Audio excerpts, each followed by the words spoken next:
So, today we're going to talk about things the Marine Corps taught me, other than just to stay hydrated. Now, guys, if I'm going to be honest with you, I think that people who build their entire platform off of college admission stuff alone are of the same ilk as your small town real estate agent. And, I don't want that to be me. I don't want that to be my channel. But at the same time, I do understand that it is a hot topic and that it gets a lot of attention and gets a lot of traffic. And, and even though I don't want to do it this way, I know that building a strong audience and building a big following will really help me transition into a job or an occupation that I know will actually help me make meaningful and real, tangible difference to better people's lives, like a travel influencer or a TikTok star. So, in the effort of achieving those goals, I will continue to be putting content out like this and hopefully have you guys enjoy it and consume it. And so, with that all out in the open, let's go ahead and get started. All right, so this is a particularly interesting weekend for me because 8 years ago, on this weekend, in January of 2013, I began what I would consider my actual adult life. This is the weekend that I left for boot camp and I actually started my active duty experience within the Marine Corps. And now that I'm coming up on the end of my actual contract, 8 years from that date, I wanted to use this opportunity to, for my own sake and, hopefully maybe to your benefit as well, to distill some of the most important lessons that I learned in the military that I think are still helping me succeed here at Stanford to this very day, things that helped me get into the university in the first place, and things that I really truly believe are continuing to support me on my mission as I pursue my education here at Stanford. Now, I want to pause there for a brief moment and say that I by no means consider myself wildly successful. So that's actually going to bring us to our first point here, which is understanding commander's intent. And commander's intent essentially is an idea within military leadership where a commander has a very specific end state that he's looking to achieve in order to push towards a strategic goal or an objective or some kind of key component within the larger campaign. But that commander also knows that they don't know all the intricacies and all the details of how that job needs to get done. They don't want to micromanage. They don't want to tell all of their subordinate leaders exactly how to do their job. It's a matter of respecting the subordinate leader's ability to conduct their job within certain constraints that the leader sets out. Also knowing that the important component is not necessarily how the job is done, but the fact that the job is done. So, what does this have to do with finding success or feeling successful? I mentioned that a component of it is the leader respecting the subordinate leaders and not micromanaging exactly how they're doing their job.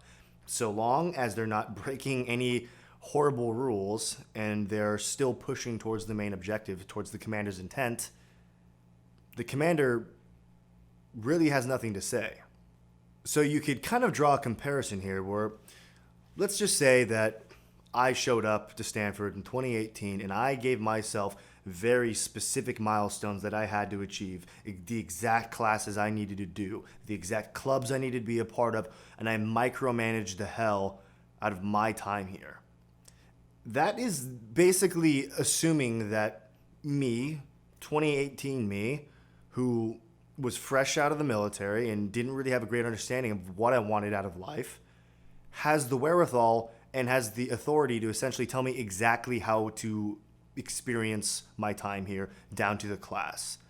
And that makes no sense at all. I wanted to try to adopt that principle as best I could in the sense that, listen, I'm showing up here and I've got these constraints that I'm allowed to work within.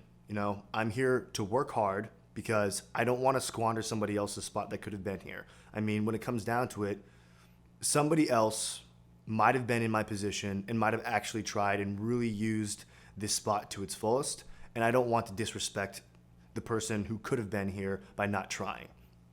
And I also want to make sure that I'm adequately exploring my intellectual curiosity and seeing and getting to experience things and getting to learn about things that I really just wouldn't have otherwise. So provided that I'm working within these constraints and I'm pushing towards the end goal of meeting people who push me to get better, and learning and experiencing things that are either directly or indirectly valuable, then I really am quite happy with pushing towards my own commander's intent, essentially. I'm giving myself flexibility and a looser definition of success, one that's more process-oriented rather than milestone or outcome-oriented, that permits me to be able to follow certain principles and still be pushing towards a successful outcome. Lesson number 2, brilliance in the basics.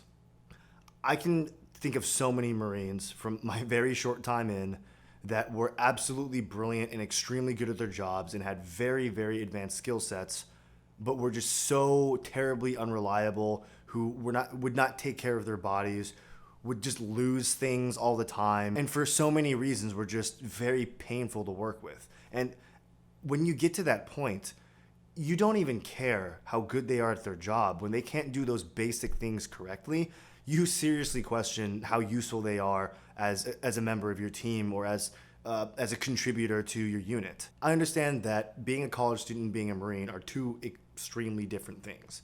But generally speaking, when people come to Stanford, they come here to want to be contributors. They want to be somebody who positively contributes to society in a meaningful way. That's a huge component, or supposedly a huge component, of the culture here. So, if your goal is to be a good person who is making ethical decisions when stakes are very high, then you need to be putting in, to make a strength and a fitness analogy out of it, you need to be building your strength base. You need to be getting in lots of reps at lower weights before you want to, get under 405 and move it for a 5-rep max. Now, this may sound really petty, and maybe it is, but we're at Stanford. We're amongst the smartest kids in the world who may, or at least say, that they have the strongest urge to push for social good and social change. So why is it that so often you just see piles of trash left by students who are just too lazy to take the trash to the next bin that's literally 25 feet over? Yes, these are very small and trivial things, but making the right choice is something that you should be consistently thinking about doing. If you can't do it when the stakes are low, then what honestly makes you think that you're going to be capable of doing it when the stakes are actually high? I mean, you see all these examples of unethical behavior that occurs within tech companies, and you ask yourself, how could they possibly get to the point where they think that's all right? What might contribute to that is just years and years of habitually cutting corners. We know that we should do all these very small things, and yet, including myself, consistently fail to do it. I always have to remind myself of, and I do cut corners, absolutely. I fail to do this all the time. But there is a danger in consistently disregarding the importance of making those small, correct moral decisions. I feel like if you really want to change the world for good, you have to keep this in mind. Lesson 3, make friends in the Armory. So for those of you who don't know, at least within the Marine Corps, each unit is going to have its own armory where they keep all their weapons. And after you come back from a training exercise or you go to the range, you're going to have to clean your weapon before you turn it back into the armory. And essentially what you're doing, other than hating your life for the entirety of the time you're doing it, is you're physically trying to extract all the carbon buildup out of the rifle. So when you give it back to the armorer, they inspect it, they make sure that it's clean. Let's just say that there are a lot of Marines who have some very, very horrible memories of spending hours at the armory after they've just gotten back from the field, exhausted, smelly, just want to go kill a sixer and eat some Wendy's. But instead, they're sitting there getting rejected from the armorer, whose pinkies are the size of toothpicks, getting into different parts of the chamber and finding new pieces of carbon. And it's just a generally unpleasant experience for the vast majority of Marines.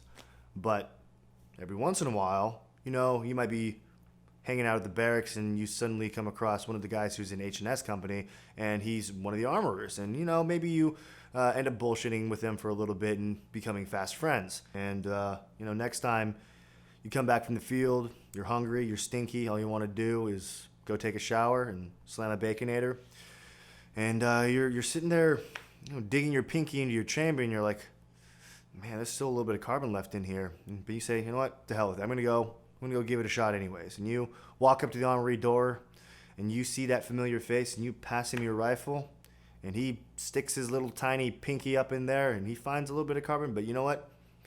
Because you're friends, because you're tight, he's like, yeah, this is good enough. And he takes your weapon, and you're the first one out of there.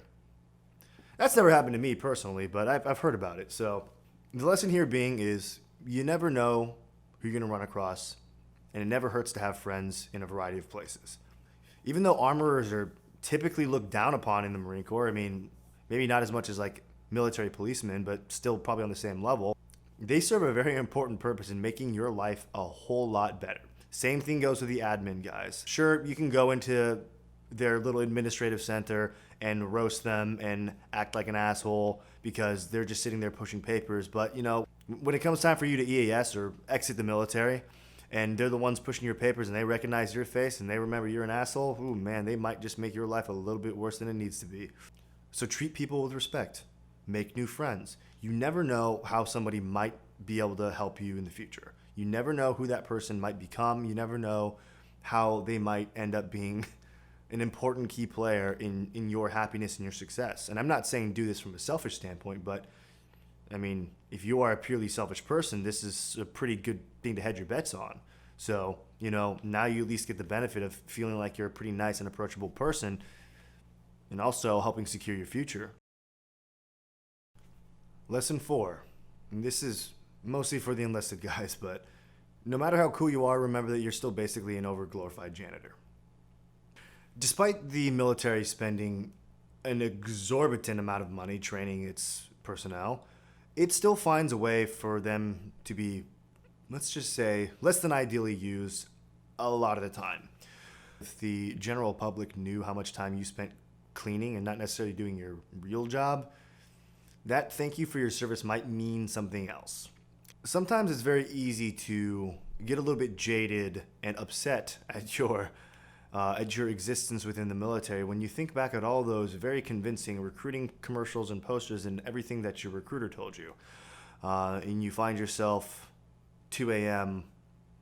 sweeping up sand or picking up cigarette butts out of the grass or literally mopping the rain, and you start really questioning, like, what the hell am I doing? And honestly, I found it to be the same exact thing here at university.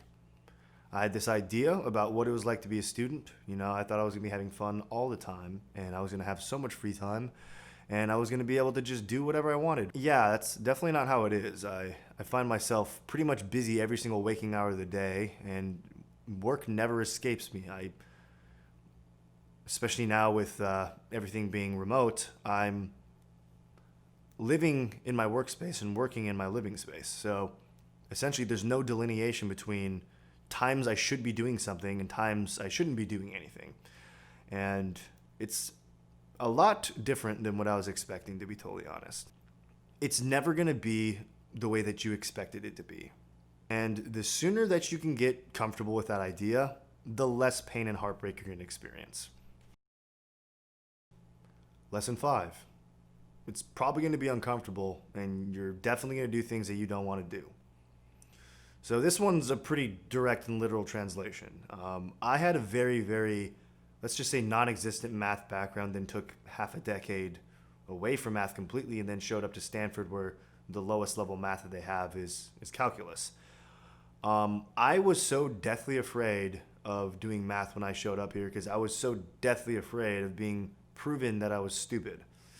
And after a lot of convincing from some very pushy friends, I ended up actually taking math classes and taking computer science classes, despite me telling myself when I showed up here that that was the last thing that I was going to do, because I wanted a nice, easy major, because I didn't think I was smart enough to be here. The big difference here, though, is that no one's going to really force me to do things that I don't want to do here, but that doesn't mean that you shouldn't. There's a lot of growth, generally speaking, in doing things that aren't your first choice, because the reality of things is you don't get to do what you want to do all the time. And I know that sounds obvious, but think about how many people you know structure their life almost exclusively to fight that reality? Like, what do you think? What do you do? Honestly, like, spend some time reflecting. What are you actively doing right now? What measures are you taking in your life to minimize how much stuff you don't want to do? Why is it that you are trying to minimize the stuff that you don't want to do? I found that at least one of the benefits of being in the Marine Corps was that you just don't have a choice. Like, you just do a lot of stuff that you don't want to do, and there are just fewer ways of getting out of it.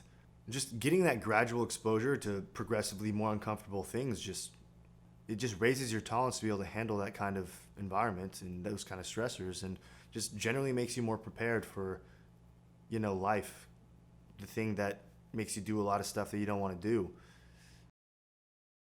And we finally made it to our last lesson, and this one's going to sound pretty familiar if you watched my last video. And the reason it sounds familiar is because I'm going to keep stressing this because it's by far the most important lesson.